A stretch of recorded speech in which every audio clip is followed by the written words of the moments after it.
Hi guys! So kakatapos lang ng aking morning shift at tara maglakad-lakad tayo. So kung nakikita nyo kanina na grabe yung buhos ng snow pagdating ng 9:45 ay lumiwanag na rin yung city. So isa nga tong The Old Market Hall ang pinakamalapit dito sa pinapasukan ko. The Old Market Hall kasi nga simula noong 1889 ay bukas na to para sa mga lokal at sa mga turista. So dahil ang aga ko ay konti pa lang yung bukas.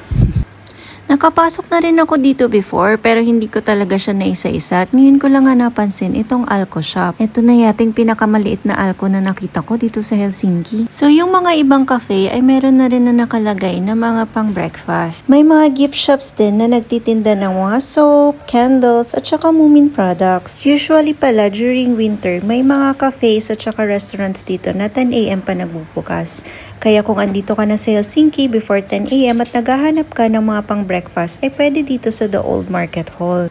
Ito po yung oldest na market hall dito sa Helsinki. So maliban sa mga locals ay mag-e-enjoy din dito yung mga tourists kasi marami ditong pwedeng mabiling pang pasalubong. Pwede din sila ditong mag-try ng mga traditional Finnish food. So kapag gusto mo pang maglakad-lakad ay ganito yung view na makikita mo sa labas ng The Old Market Hall. So yun lamang po. Thanks for watching!